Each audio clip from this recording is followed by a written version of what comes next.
Welcome to my Instagram live show called The Third Phase.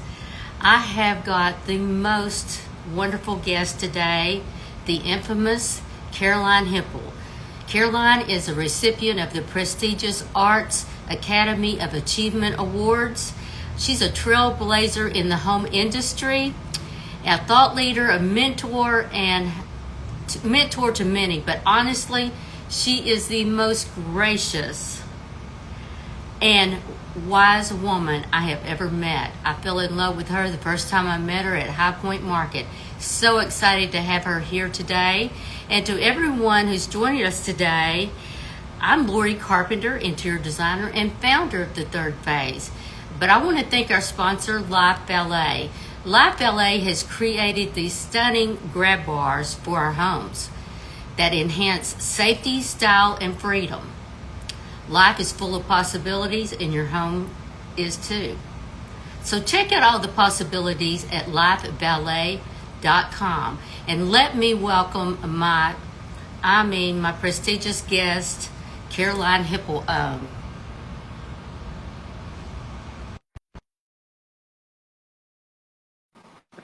How is everyone today? I'm glad to see we have quite a few here.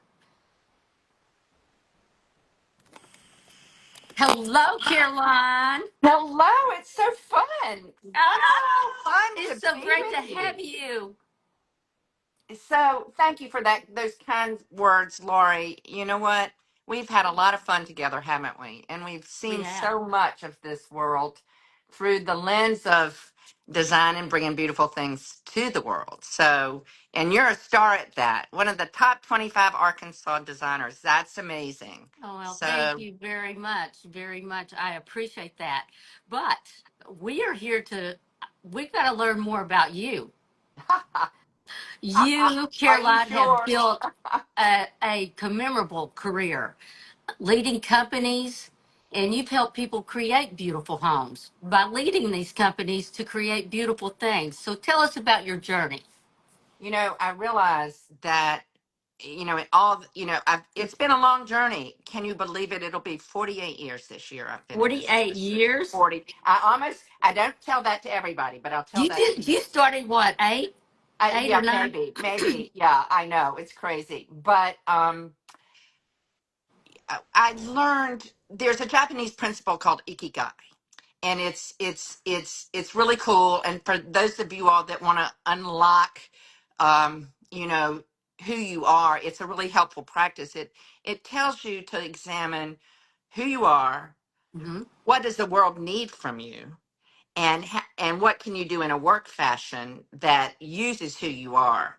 And I learned along the way that um God gives us amazing things, and to be happy, what you have to do is find out what he wants you to do with your amazing gifts. And that is a part of ikigai for me, is what have been the gifts that I love using, what can I get paid for, what makes me feel good, and what's a gift to the world. And I realize now, at this stage in my life, that I love to bring beautiful things to the world in a business fashion. My father was an architect. My mother was very artistic. My sisters are artists, but I like the business of it. And the reason I like the business of it is my second key thing is to build companies and organizations that empower people as a path to profitability, which is a big thing for me. So those Yes. two things, when I look back now, the good thing about getting older is you can reflect on all the things that have come before and put them together that make some sense. I wish I Yes. had this at 18, but I think it doesn't work that way. But so I realized that if I can be present in bringing beautiful things to the world in a business fashion and building companies or organizations, or being a part of helping people be better in what they do every day, that's enough for me. It's more important to me than money, than anything. It's the what I gain from working is, in order to be successful in work, you have to have good relationships. It does Absolutely. you can be mean as a snake and autocratic, but somewhere along the way that's going to cost you. So it's so much better to learn good relationship skills. And I wanted to be successful in my work, so I had to learn how to have healthy relationships. So, in the course of my career, I have grown and learned that, and I've been in companies that gave me both the ability to use my quest for beauty to provide for others and art, but also to create beautiful relationships. And that's that's enough for me. So in my journey, I started, but my here's the other thing I want to say is my entire career has been an accident. It is not of my plan. There has been an invisible hand when I look back that put me in all these different places with all these different peoples and companies, none of which I planned really. But what I did learn is that it's FOMO, but it's not fear of missing out. It's forward momentum. Keeping getting up every day, put yourself out there, find even when you don't want to, and then learn the skills that watch the other people that are successful, learn how to be successful. Yeah. So I'm just kind of going on and on. But by accident, I was an art history major. I wanted to be in the art auction business, not a curator, because I have to be out with people. And I went to Washington, got an expensive house in Georgetown with my college roommate, and got a job that was not anywhere near what I needed to do, which was with a stock brokerage. But in those days, women weren't brokers. So they wanted cute co-eds to walk the portfolios up and down the aisle. Yeah. And a friend of somebody I knew from college, 2 years older, called to arrange for a furniture delivery with, and she was working for this funky little startup company called This End Up, which was crate style furniture, bunk beds and couches. There were two stores.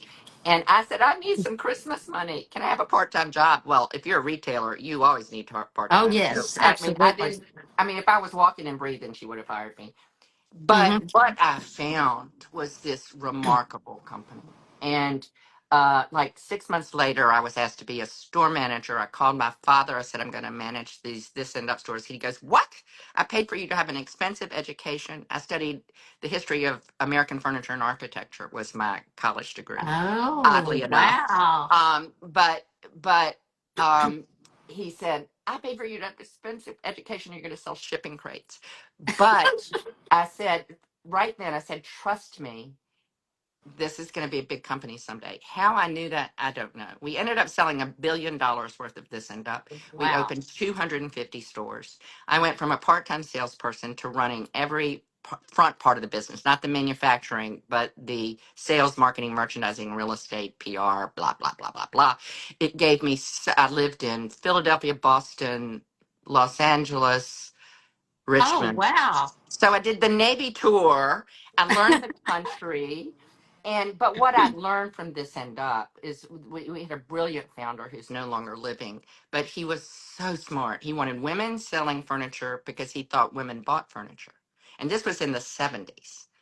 Very And smart man. very smart. And we had the first furniture stores in regional malls because they were like postage stamp size. But we Yeah. learned how to sell product not shown. So, and then as I grew and helped open all these stores with this amazing team of people just like me, um, we had to learn how to take a culture across the country. And to be successful, we had to bottle this culture and transport it. So I had to transport it to Philadelphia, to Boston, to LA. And that's how I learned the power of empowerment. When I was a store manager, Stuart Brown, who is this man I'm talking about, asked me to I was 22, I think. Will you go to Chicago and open stores? I was like, what? And I didn't end up going to Chicago. I went to Philadelphia, but I'll never forget the power of the feeling that I had when I walked out of that restaurant that somebody believed in me. Yes. And I've lived practically the rest of my career trying to give that feeling to other people because it was so much of it was jet fuel for motivation. Wow. And I worked hard, didn't make any money. You ask any of us at This End Up, we worked. We once did an annual meeting song called "We Work Hard for the Money," because we did. But we gave. I was a young woman in the post Roe v. Wade era. Roe v. Wade had just been passed. Oh, We could. wow. I couldn't get a credit card in my name as a woman until 1973. I couldn't buy a house as a woman until 1988 Oh, you're unless I married. kidding. None of us could. nor could I have a business in my own name until 1988 as a woman. Did you know that? I mean, is that No, shocking? 1988? 1988. So I was lucky to be in this place that Oh, believed in the power of women. And we soaked it up and we gained responsibility. But I never forgot those lessons. wow. And Caroline, this then is amazing. I know, totally, totally. It's why I do so much with it Uh-huh. and with impact because I see, well, I know we're going to talk about pathway, but so the next job, I'll come back to that. Okay. So after this end up went away in an untimely fashion because of a distribution reengineering system gone wrong. That's another story for another day. But I had worked there 23 years. I'd come from part-time salesperson to Really? the number two largest shareholder and the number two in the company. And it went away. And so that was really tragic. What I've Oh, yeah. learned though, and I gave a talk about my life in textiles last year, and I had Louise Traficante from Eastern Accent, who's a great weaver, make a tapestry for me. And there were like I want 5 holes in this tapestry, or maybe there were 4 then. I have a fifth now, and I want you to bind them in gold thread. There's something called boro in Japanese. They that you take wounds and you bind them with gold and make it better. You don't throw it away; Oh. you make it better. So when this end up went away, that was one of the holes. And what I've learned that I want to share is this: that the most important things that have happened to me are the bad things in the end of the day. I've had much joy and much success, but I've learned so much from the issues, the crises Right. that I've faced. So I have learned in my life to be a little when I'm going through it, I don't feel that way, but I always look back and say you learn something. God throws Hmm. me out of the nest. I'm not a leaver. I wouldn't have left my husband, I wouldn't have left my companies, but God says it's time for you to learn something. And out I go, out of the nest. So I went then Dixon Bartlett, my longtime partner, both at this end up in all the companies I've been in. We set about on a research sabbatical. A long story, but we ended up um, turning around Storehouse. Roe had just bought Storehouse, which was a 42 store chain, and it was losing. Had been founded by Robert Curry of Curry Lighting, but he was Yeah. ousted. He will tell you his financial brother ousted him, and then Storehouse went to sleep. Roe bought it as a turnaround. They hired us to come in and turn it around, and it was losing something like $13 million. It was like a lot. And of course, I thought we can do that. Like silly me. Well, we did do it, but in the third week I was there, I was at a store manager dinner, and this woman sat next to me, and not knowing me from Adam, except for I was the new president of the company, said, if somebody knew something that was disturbing, what should they do? I'm like, well, that's an interesting question. I said, but if somebody knows something disturbing, they need to take it off their chest to somebody that can do something about it. And if they want to tell me, I promise that no one will ever know where I heard it. So sure enough, the next week I get a call, and we discovered a multi-$100,000 multi-state embezzlement ring. And then I had hat and sunglasses following delivery trucks around in order to get the FBI involved because it's multi-state. So you have to give them, blah, blah, blah. Oh, my But, word. and So then I you're also, sleuth too. I know totally I would never recommend doing, don't do that at home. But, but, but then our black HR manager was suing the company for discrimination. So what we realized, we thought we had to change the marketing and merchandising and work on the real estate. But what we realized is that when people steal or sue, they're not engaged with the company. Right. So all of a sudden, our team said, oh, we've got to reinvent the culture. We've got to help people feel empowered and engaged because we had great people. They just weren't engaged in the vision of the company. So within 2 years, we had turned that loss around. Many thanks to great teammates like Dixon and Christina and Anita and Chris, and just our whole team was amazing. The merchant team, but they weren't pulled together. So this book that we're going to talk about, Pathway to Yes, Profit. that's what I want to get to. You So you four wrote of this us, book. yes, we wrote this book. That's it. Uh-huh. Um, four of us, Dixon, Chris, Anita, and I, we head merchant, president, head of sales, and head of culture and development, um, wrote it because nobody tells you how to create a culture. In those days, people No. hardly even talked about culture, but but but then they talk about how important it is, but nobody tells you how. So this is a Right. hand practical guide of the path we used to arrive at turning around the company and creating profit. And the hero, we wanted to name the book Culture of Caring because that's the hero. We call it Yes. Culture of Caring, which we had learned at the send up. But we thought people would think it was too icky gicky, soft and gooey. Yeah. And it's a serious business book. It was serious business. Changed a lot of our lives, people's lives. And so, and truly, the culture of caring is the path to profit. And I say it's cheaper to care. It's emotionally harder, but it's so much cheaper to care.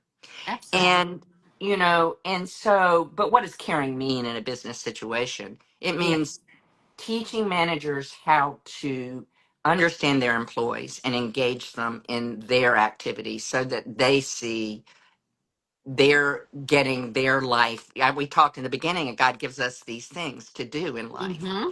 We're Mm-hmm. here to create relationships and create things in life, whatever it is. Each one of us, I'm convinced, has our thing. So, my first annual meeting, I sat in front of the whole group, and they were all thinking I was going to fire all of them and hire all my this and up buddies, which I never, you don't do that. You always find the right person for the right job. And I am convinced you try to build a culture around the people and give them a chance. And I said, I want each one of you to be happy. And your job is to find what your happiness is on this earth. And I hope it's in your current job. But if it's not, I want to help you find another one. Well, they all thought I meant I was going to fire them, which I didn't, except for one, our top store manager from our Linux store, who went on to be our superstar at restoration after this end up went away, took that to heart. And she tried to find her own joy. So it radiates out when you do these things. But it's having managers that have the intention to understand the people that are making up the company and why they're there, and then Right. including them as they develop plans and processes and all of it's Including. in the pat inclusion. And I'm so sick of people hate DEI and all of that. Inclusion to me is including people in Mm-hmm. decisions that are made about them so that they can have a say in how things are carried out. It's very empowering, but it takes up time and energy and an intention to do that. So in the book, there is a path, and it's broken down into all the different steps we chose. It's Yeah. got reading it anyway. So it works, and I've used it after Storehouse. Storehouse had an untimely end as well. It's one of my other holes in my tapestry. um, Rowe, our parent company, put in SAP. It didn't work. They filed Chapter 11. Sun Capital wanted the manufacturing assets. They told me they didn't have to sell another stick of furniture and they would have made their money. They didn't want retail. They said, unless you in 3 minutes you have us, you can tell us why we should keep retail. Otherwise, we're going to liquidate you in 8 weeks. And they did for 90% inventory value. And they used that money, $40 million, to help reinvent the factory that they bought.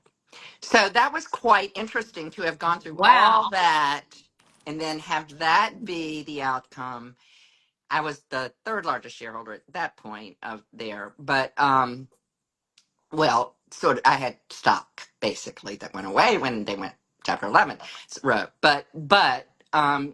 But again, I learned so much.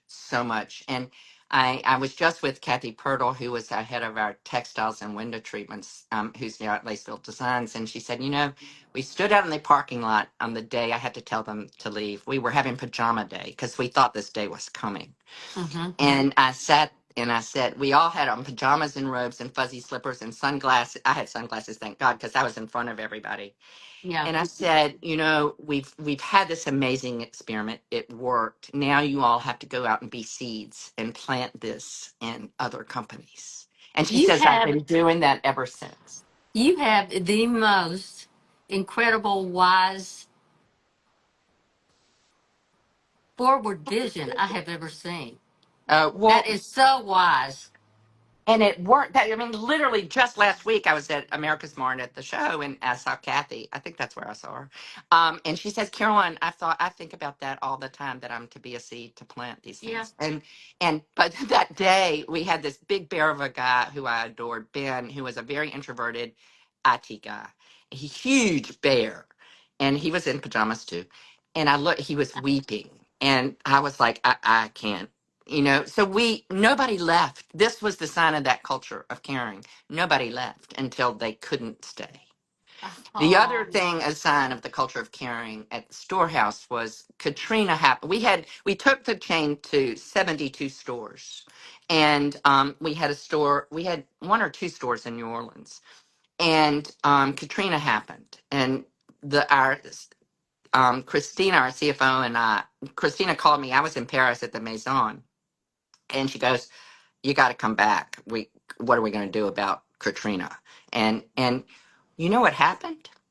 So our company, every employee gave up vacation hours so that we could keep the store managers, the drivers, and the helpers, and all the staff employed until that place was rebuilt. And you knew how long that took to rebuild it. yes. And they did go Wow. to work in other places, but our company did that out of their own heart, Yes. so we could keep them employed. Now, good. And what happened then is, when everybody did reopen, who was the most in demand? Delivery helpers and drivers. And they Hmm. didn't leave. They could have left and made a lot more money. But because we had kept them, the company Oh, had kept them on yeah. board.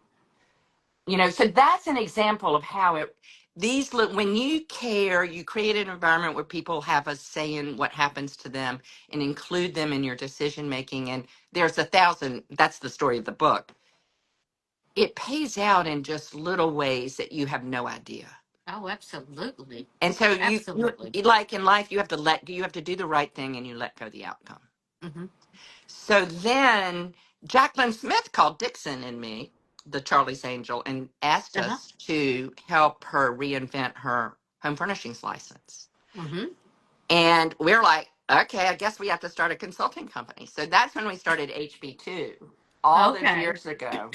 And she was our first customer. And that's a whole nother great story to talk about. It was so fun. She was fantastic. She's a lovely person, really She is. lovely I person. have met her at the window covering conference. She Yeah. really is. She had her fabrics there in the Yes, and we worked greenhouse. on that. I worked on that Yes. first collection with her at Trend. And that was an amazing experience too. Oh my God, it Yes. was so amazing.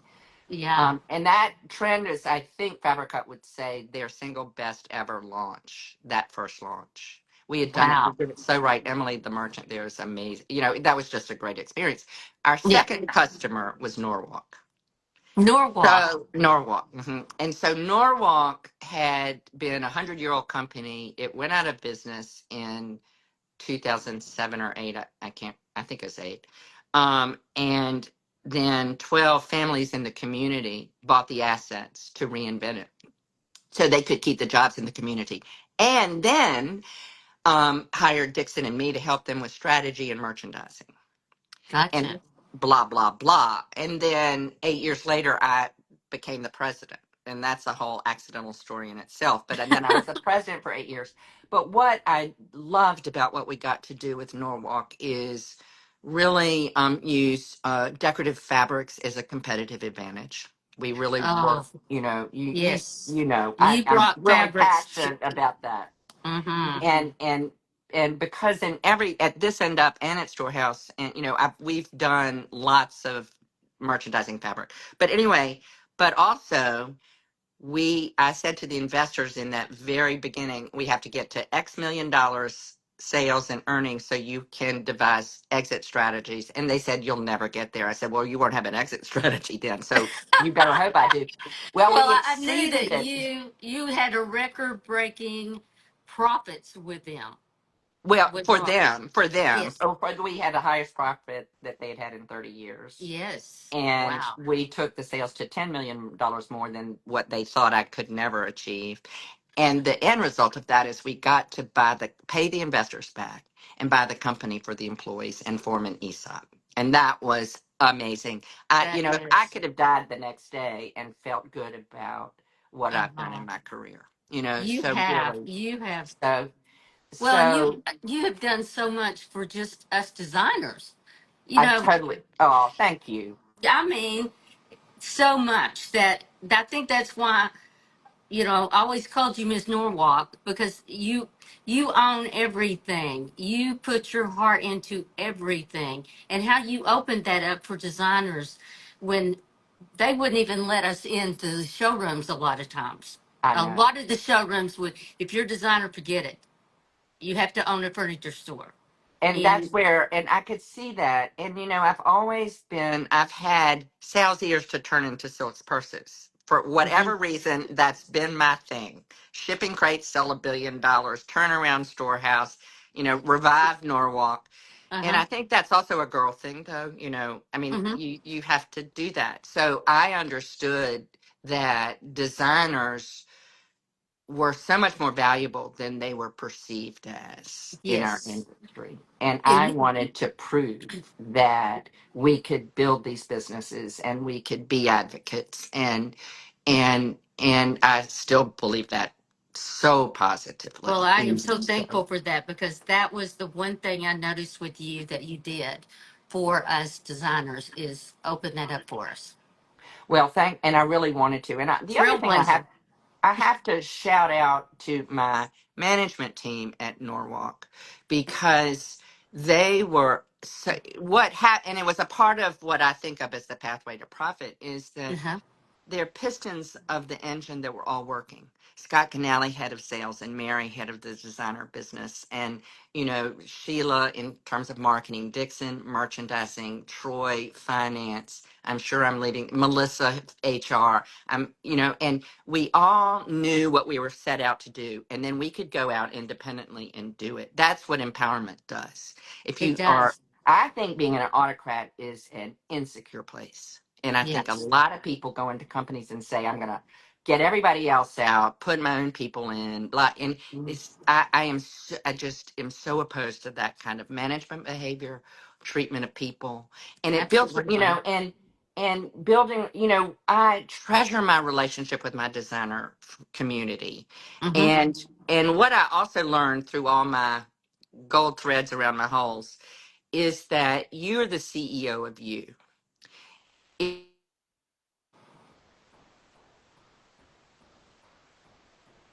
Oh, wait a second. I've lost you. I see you, but I can't hear you. Oh, I was There getting we a go. phone call. It was like, what's Oh, going okay. on? I was like, wait, Ah, stop. Sorry, y'all. that Sorry. that's But no anyway, problem. so I think one of the learning lessons in all of this is I've been the same person in all of those companies. Mm-hmm. Now, some of the companies are more visible than others, but you have to craft. That goes back to Ikigai. If you're you authentically, people know that. It's there's this authenticity is kind of an overused word right now, but I still believe you be you. And Ikigai helps you really understand who you are. So you don't have to be somebody else. You be you. Yeah, absolutely. So Um, okay, with all you've done and everything, wealth isn't about money, but it's about the meaning. You've helped companies grow, and you've built culture, community, and a philanthropist. What does wealth mean to you now? relate my friends, my family, Mm-hmm. my faith. And it kind of makes me tear up. Yeah. This is an amazing question. Because wealth is not, yes, I can think of 1,000 things I could do with a couple of $1 million. Yeah. But I have so many really uber wealthy friends that say it's a burden rather than a blessing. Yeah. To me, wealth, the blessing is being able to use your skills. Like I have to do fabric. If I'm Mm-hmm. sad, I do photography or fabric stuff. But to lift my spirits, wealth is knowing that made a difference in my nieces and my godchildren's life, in my best friend's life that have been, I've had my friends are my friends for a long, long time, as well as my new friends. In my companies, I feel like. Um, I have left them all better for having done what we did. And that is what the memory that I have been able to use my God-given skills with his help to create environments that help people feel better about themselves and more empowered. I mean, that's wealth to me, that I can look back over this landscape and see that I've tried to do the best I could. Um, I've tried to unlock other people's skills. And by the environments we create, the organizational structures we create, the way you treat people, and not having to be the biggest voice in the room. I have a big voice, I know that. But when you do, you should know that, and you should lower You your need to voice. share that Yeah, too. yeah. You've got a big when you're the president of a company, you've got a big flashing billboard. Yeah. You need to do something to balance that. Like I would, when at this, I would go and sit on the floor. I'd start scrubbing there's things Yeah. that you do that make it seem that you're not thinking you're all that. Because everybody thinks you think you're all that, but you don't. But it's your title that makes that the way it is. So That's wealth true. to me is looking at beautiful things, and I've just had my eyes redone, cataracts, and so now I can see the leaves on the Everything's bright. trees. It's just amazing. I'm like driving around going, oh my god. But wealth is doing what we're doing today, sharing and hopefully Yes. empowering other people to think about what they might be able to do You for know, them. now in this age when we're all living longer, I have people in my group that are retired or they're thinking about retirement. Or what would you say to someone that wanted to reinvent themselves at 60, 70, even 75? I say go for it, because again, it goes back to you. One of the scariest images I have, but it's so true, is Indiana Jones Temple of Doom. Or right, I can't remember, but there's a time that Indiana Jones has to go save his father. He has to go get the chalice, and it's in a cavern. It's in a cave across a big cavern. A big ditch, basically. Yeah, So he throws stones out, and the path comes. So it's like you have to step out. That's the scariest thing and the most rewarding thing. You've got to step out there and show up and listen and laugh. Dixon and I have a creativity mantra or acronym called TWA. It's thought, word, action. And we really believe in it as a part of reinventing or inventing. And I think it applies to us as we reinvent ourselves in the third phase, which is where you get your inspiration, however you get it, you have your thoughts. Then you have to write them down. That's very important. The process of writing, whether you ever read it again, doesn't matter, but writing it down does something kinetically. And then you I have to go agree. out and explore and put action to it. And you have to let go of the outcome to some degree. And if you're a faithful person, you hope that God's helping you. And then amazing things happen. Thought, word, action to me in the creative process has been a life changer for me. And we've used it since our This End Up days. And it really works. Wow. Okay, just for fun, tell us a favorite piece of furniture in your home. My 1954 Eames chair, which was my father's, which my father designed a very modern Frank Lloyd Wright-ish house in Uh huh. Lynchburg, Virginia. No bank would finance it because it was so modern, but his father was a Wow. contractor, so they built it. And so he got an Eames chair for that modern house. And I still have it. But for years I Oh, was like, my friends had Chippendale and Queen Anne. I'm like, why do we have all this modern stuff? Well, I'm very happy to have that now. oh And I have a man, I can Mallow, my mother's chair imagine. was a Mallow Baughman chair from 1956. It's amazing. So Oh, those are my two favorite things. But I have a yeah, lot of okay. favorites. What is one thing every person in their 60s plus, um, in their 60 plus should let go of? Past hurts, you can process them. I mean all the way back. A lot of our Mm, things we act out of are from our things that happened as we were growing up. But you process them and understand them. But you have to put them in perspective of growth. yes. And so one of my pet peeves is people that are constant victims, and we've got a lot of them around us now publicly, that Mhm. and I think playing the victim robs you of your strength to go forward and create. So Yes. holding on to hurts is a little victimhood. And now I'm not saying you just forgive and say it didn't matter. No, you just process it and put it in perspective and bind some gold thread around that little wound, and put it in perspective. And then Yes. you're free. It's all about you. It frees you if you can do that. Absolutely. Absolutely. What should someone 60 plus embrace? Joy, no question. Adventure, joy, wonder. To me, Mary Oliver, the poet, says something like, your job is to be wondrous and to talk about it. There's so many beautiful things in this world. And as you reflect on your own life, there's so many beautiful things. Seizing that joy is everything Yeah. to me. Okay. A book or person that has changed your life? The book is the Bible. There's no question. I have a lot of other books that have changed my life, but I'd have to say the Bible. My Okay. second favorite, Pride and Prejudice. I know that sounds odd, but I've read that like 42 times when I was growing up, and just somehow the social tableau seems relevant even today.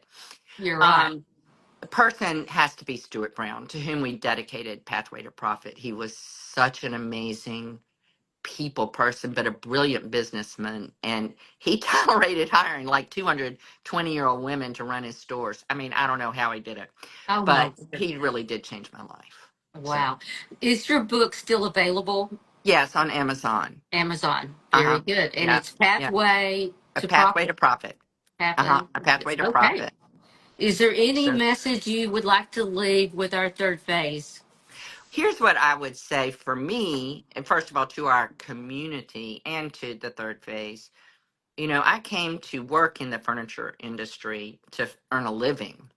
But Hmm. what I found was a life, of joy, of creative people, of creative processes. And so I think finding things that, um, according to your ikigai, who you are, there's more later than earlier.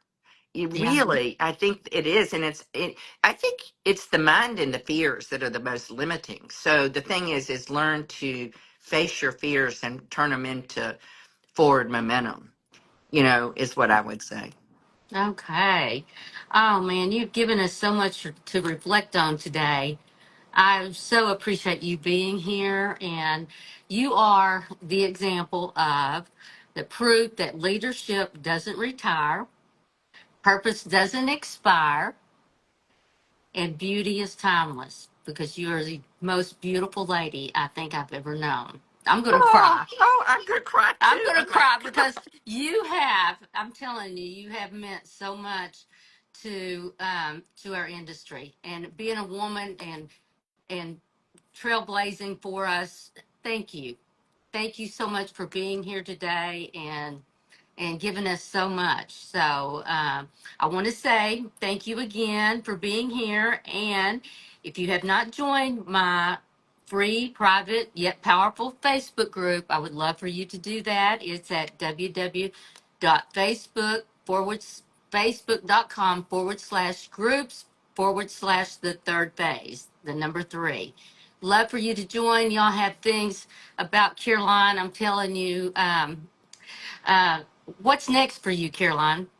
Well, I am right now sitting in my house in Atlanta that I'm getting ready to sell because I'm taking this time before my next adventure to deal with the things that I put off for 10 years, which is like get my house in Atlanta sold and get my eyes done and all of that. So, what's next is, you know, I I I I'm going to keep doing things that help empower people in business and to create competitive textile and upholstery. And Well, I'm excited. so This is stay tuned. intriguing. It'll take some while, but right Yeah, now I'm really doing the things I've avoided since I was commuting to Ohio for a long time. So right. now I'm getting all that done. I'm so excited. But I'm the Um, CEO, the Chief Energy Officer of HB2. We provide advisory and consulting projects. So in the quiet. But yeah, so stay tuned. Oh, I can't wait. I can't wait. So Thank you again, Caroline. And I will see you probably at markets. Prosecco on the porch. I think I'm going to have them every Prosecco time. on the I know. porch. I was It going to was. say, we was talking about furniture. I want to say one of my favorite places is Prosecco on the porch at High Point. Well, I think I'm going to do it again. So Oh, I'll send out good. invites. Good. Okay. All right. Yay. Thank you All so right. much, Lori. You're the Bye, best. I Caroline. really enjoyed it. Oh, I Bye. loved it. Thank you so much. Bye. Bye bye.